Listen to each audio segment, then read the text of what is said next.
વચનામૃત ગઢડા મધ્યનું 37મું. સ્વાભાવિક પ્રકૃતિ ટાળ્યાનું. તારીખ 21/9/1823 રવિવાર. સંક્ષિપ્ત સાર. આ વચનામૃતમાં જેને પોતાની દ્રઢ થઈ ગયેલી પ્રકૃતિ ટાળવી હોય તેણે ટળાવનારામાં અતિ દ્રઢ વિશ્વાસ, દ્રઢ પ્રીતિ અને દુઃખવીને કહે તો પણ હિતકારી જ માનવું એવા 3 ઉપાયની વાત કરી છે. સ્વામિનારાયણ હરે, સ્વામિનારાયણ હરે.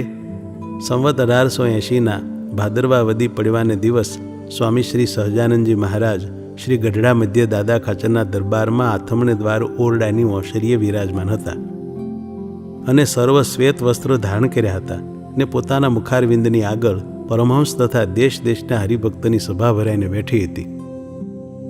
પછી શ્રીજી મહારાજે પ્રશ્ન પૂછ્યો છે, ગીતામાં કહ્યું છે જે જ્ઞાની હોય તે પણ પોતાની પ્રકૃતિ સરખું આચરણ કરે અને શાસ્ત્રે કહ્યો એવો જે નિગ્રહ તેનું જોર ચાલે નહીં, માટે એ સ્વાભાવિક પ્રકૃતિ છે તે શે ઉપાય કરીને ટળે.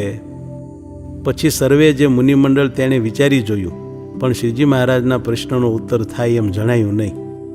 પછી શ્રીજી મહારાજ બોલ્યા છે, એનો ઉત્તર એમ છે જે એ સ્વભાવ મુકાયવા સારું જે સત્પુરુષ ઉપદેશ કરતા હોય તેના વચનને વિશે અતિશય વિશ્વાસ હોય અને ઉપદેશના કરનારાની ઉપર સાંભળનારાને અતિશય પ્રીતિ હોય અને ઉપદેશનો કરનારો હોય તે ગમે તેટલા દુઃખવીને કઠણ વચન કહે તો પણ તેને હિતકારી જ માનતો જાય તો સ્વાભાવિક જે પ્રકૃતિ છે તે પણ નાશ થઈ જાય. પણ એ વિના બીજો કોઈ ઉપાય નથી. માટે જેને પોતાની પ્રકૃતિ ટાળ્યાની ઈચ્છા હોય તેને પરમેશ્વર તથા સત્પુરુષ તે સ્વભાવ ટાળ્યા સારું ગમે તેટલા તિરસ્કાર કરે ને ગમે તેવા કઠણ વચન કહે તો પણ કોઈ રીતે દુખાવું નહીં ને કહેનારાનો ગુણ જ લેવો. એવી રીતે વર્તે તો કોઈ રીતે ન ટળે એવી પ્રકૃતિ હોય તોય પણ તે ટળી જાય છે. ઇતિ વચનામૃતમ ગઢડા મધ્યનું 37મું થયું.